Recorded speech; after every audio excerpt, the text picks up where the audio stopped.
Hey everybody, welcome back to the channel. Today I want to go over the London Silver Bullet session for Friday, June 23rd. Let's go candle by candle, and I'm going to buy or sell based on what price action is telling us and see how it plays out. So let's get started.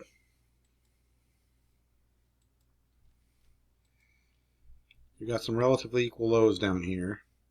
There's definitely sell side liquidity here. Buy side here was just taken. It's kind of equal over here, so we want to see a break above this, maybe a break below this. Kind of decide what way we're going here. Kind of neutral at this point.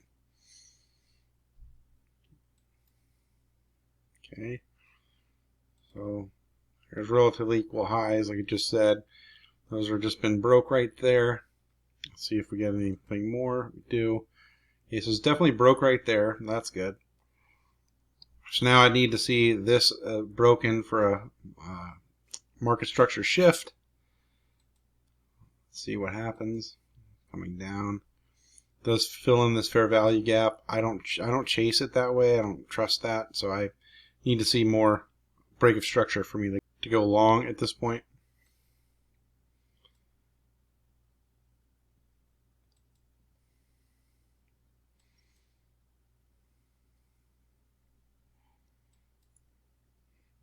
Okay. Let's see if, okay, that's where that price is at. So there's some buy side right there from this high over here. So it's Thursday at the end of the day. So there's no more buy side taken right there.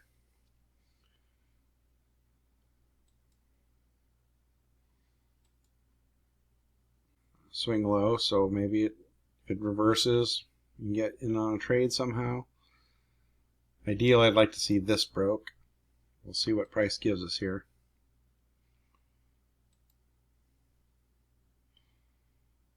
Okay.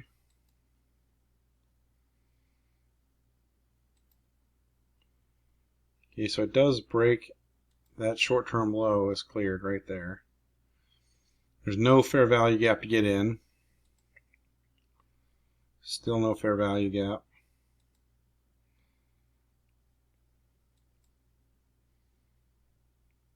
Yeah, so there is a fair value gap right here.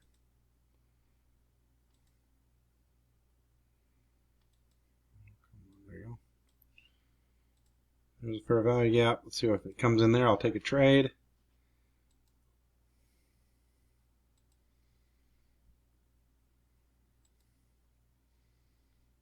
You know, when you see a big candle like this, you're hoping that it leaves you a fair value gap so you can have a PD ready to come into. So it does. It leaves a fair value gap. So if price comes in here, I'm going to sell 2 contracts. And where would be our draw on liquidity? Let's see.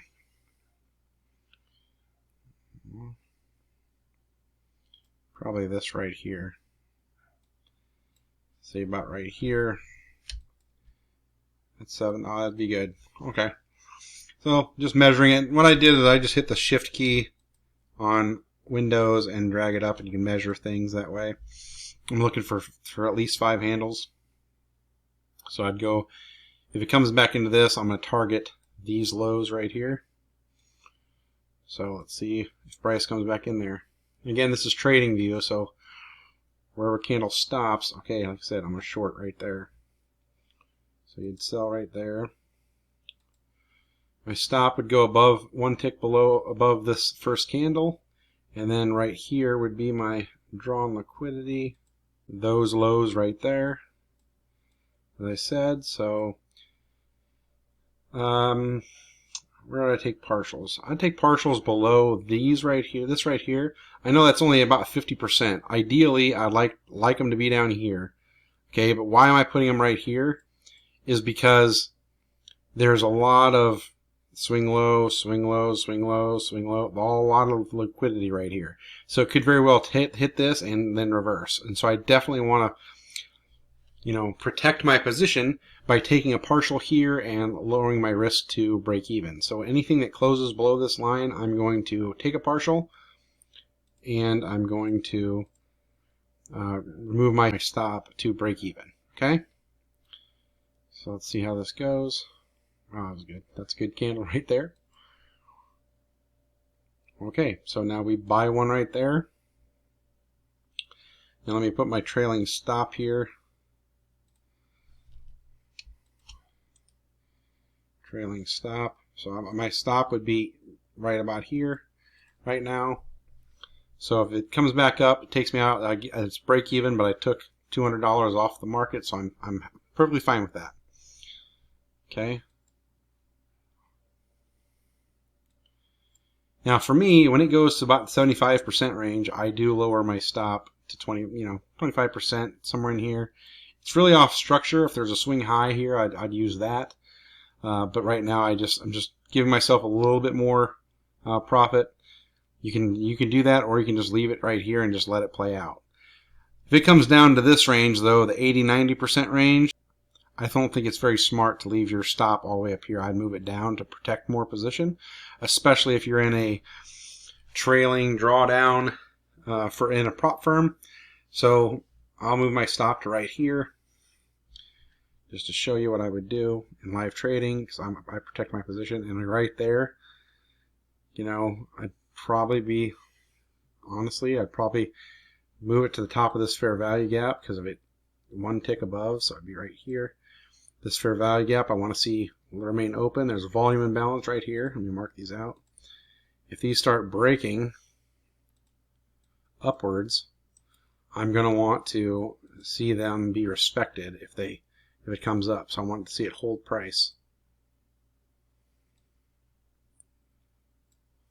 Okay. Volume imbalance, just right there. Okay, so I'm going to want to see those hold price. So my stop is one tick above the fair value gap. And I'm just looking for a close above this. See how it's respecting that volume imbalance? I like that. That's good.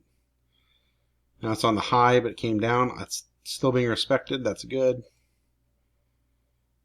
Still not closed out. Wicked through is fine. Still being respected. And that probably took us out on our limit order, but I'm going to wait till it goes through. Okay, and that one I would buy my last contract right there. And there you go. Let's see what happens the rest of the way. That's fine. It's $525 for trading today. I'm perfectly happy with that. Take what I can out of the market and be happy with that. Now, would I have gone back up? No, I wouldn't have gone back up. I usually have one good trade. If I'm not pyramiding into it, adding more positions in the same direction, I usually don't like to trade back up unless it's in the middle of the silver bullet hour. It's got to be a really good clean setup. It's got to take out a higher time frame PD array. On this one, we're on the 1 minute. I didn't see a higher time frame PD array that it tapped into. So blindly, without looking at other charts, I wouldn't take this fair value gap to go up. Could it have worked? Maybe, but I wouldn't even look at it. So for me, for right now, I'll take 525 out of the market. That's my London Silver Bullet.